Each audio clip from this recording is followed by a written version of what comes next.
biggest stories, only the biggest guests, and only the biggest opinions. This is AM 560, The Answer.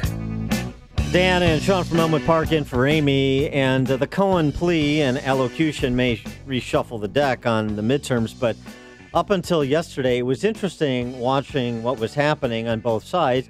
Talking about the Democrat side, for example, Heidi Heitkamp, she's a vulnerable senator, Dem senator, incumbent in North Dakota. Perhaps the most vulnerable Dem incumbent. She's down 4-6 to her Republican challenger, the congressman from North Dakota. Listen to this ad. Now, this is somebody, by the way, who has not been a conservative Democrat. I think her ACU rating, American Conservative Union rating, is like 11%. But listen to what she's doing as a candidate trying to hold her seat. I'm Heidi Heitkamp. And when I ran for the Senate 6 years ago, I said I wouldn't vote the party line because I don't think either party has all the right answers. That's why I voted over half the time with President Trump, and that made a lot of people in Washington mad. But when I agree with him, I vote with him. And if his policies hurt North Dakota, he knows I'll speak up. I approve this message because I'm not going to be a rubber stamp for anybody. Yeah. I only answer to you. I've noticed that Donald Trump won North Dakota by 35 points. Yeah. And that I'm a chameleon of virtue. Exactly. Scumbag. So there's Heitkamp. And now on the other side, too, so that sort of at odds with her party by necessity, Joe Manchin in West Virginia. Oh, I love this guy. Elizabeth Warren sets up the RNC to pop Joe. Committees overseeing the Manchin family business. A clear conflict of interest. How's that working out for Joe? Manchin's made over $5 million in profit since being in the Senate. No wonder he's dancing. NRSC is responsible for the content of this advertising. NRSC, I should say, not RNC, the Senate committee. But the point is, if people around Trump could stop getting convicted of felonies. Yeah, we could focus on this stuff. This is going pretty well. For more on the topic, we're pleased to be joined by Stephen Moore, Wall Street Journal columnist, CNN chief economist. Steve, thanks for being with us. Appreciate it. Hi, guys. Good morning. Good morning. The Accountable Capitalism Act, Elizabeth Warren introduced last week, accountable to the government, of course, to oversee the assets and productivity of private business. Elizabeth Warren putting a marker down for the modern-day Democrat Party last week. Yeah, and, what's interesting is how many people in the Democratic Party support this nonsense. I mean, the party has moved far, far, far to the left. Elizabeth Warren is the standard bearer. By the way, if I could handpick, if I were running the Trump campaign and I could handpick any person in the entire United States I would want Donald Trump to run against, it would be Elizabeth Warren. Just as in 2012, 16, I think Hillary was probably the ideal candidate to run against. But I will say this, I think that the Heitkamp thing is interesting because she did run. I remember when she first ran for Senate, she did run as kind of this moderate independent Democrat. She wasn't going to run, for all the, with Chuck Schumer and other leading Democrats. And yet, if you look at her voting record, I mean, there were two big votes that happened in the last couple of years that really define Democrats. The first was the tax cut. And Heidi Heitkamp, as well as every single Democrat in the House and Senate, voted against the tax cut, which is pathetic. I mean, where is the pro-growth wing of the Democratic Party? The other, of course, was the Obamacare vote. She was one of all Democrats who voted to preserve Obamacare, and Obamacare has been a disaster for states like North Dakota. I don't know if the show reaches North Dakota, but I hope North Dakotans aren't duped by this idea that somehow she's an independent. It reaches a lot. By the way, same thing holds with Manchin, by the way. Yeah. Manchin voted against the tax cut, and he voted for Obamacare. What else do you need to know? This program reaches a lot of Illinoisans who are moving to North Dakota. Yeah. So they're soon to be North Dakota voters. Exactly.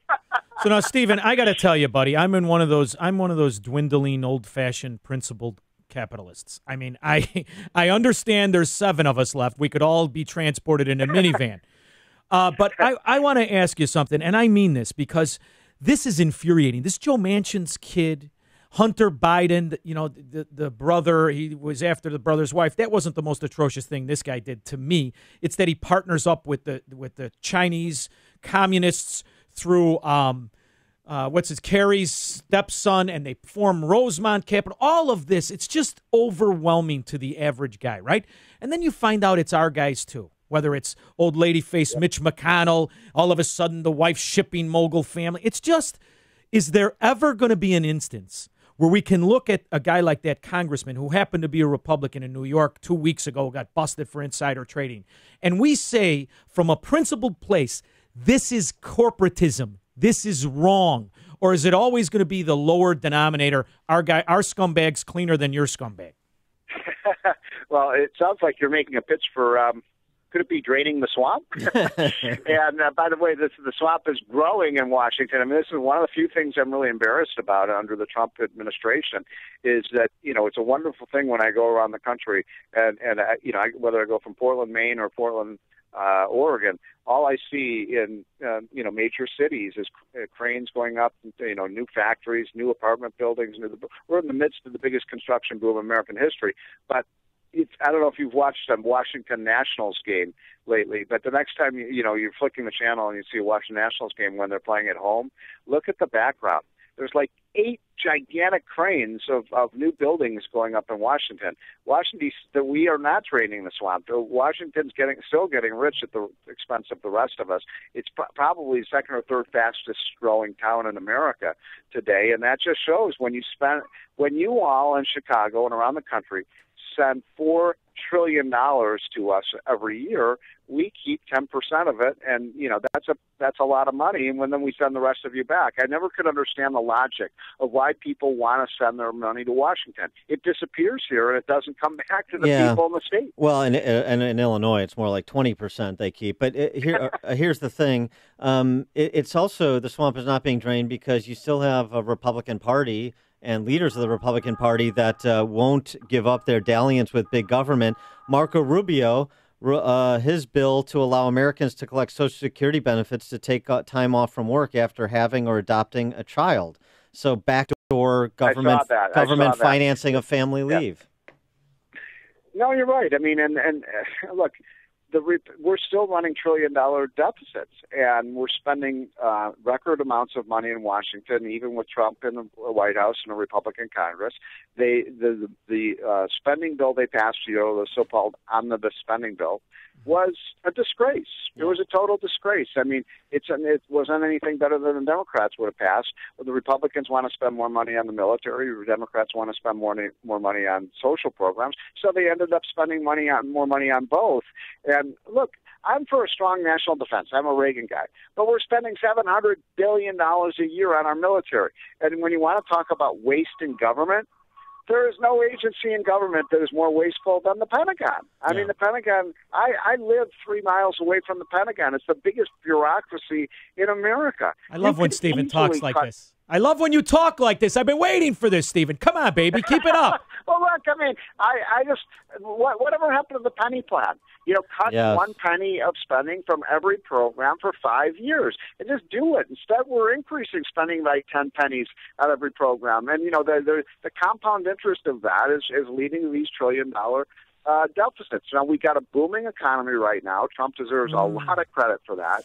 But we are not shrinking government, and that's what we believe in as conservatives. Now, people like Heidi Heitkamp and Manchin and Donnelly and these Democrats who are running as faux, fiscal conservatives, they're just as responsible. Do you see that as potentially changing if Republicans were to escape the midterms, still in control of both chambers?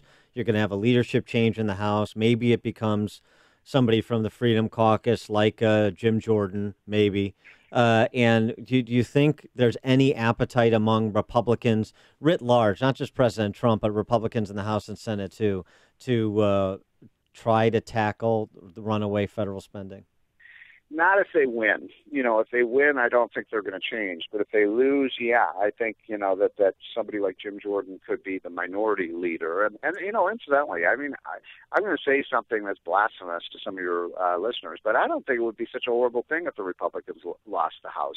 Not because I want Nancy Pelosi to be Speaker. I mean, obviously she's a lunatic, but maybe the Republicans need a little spanking from the voters in 2018. And better for the spanking to happen in 2018 than 2020. But the problem, though, of course, is that particularly in light of what's happened in the last 24 hours, I mean, there's a lot of incentive for House Democrats to move impeachment if they do take the House.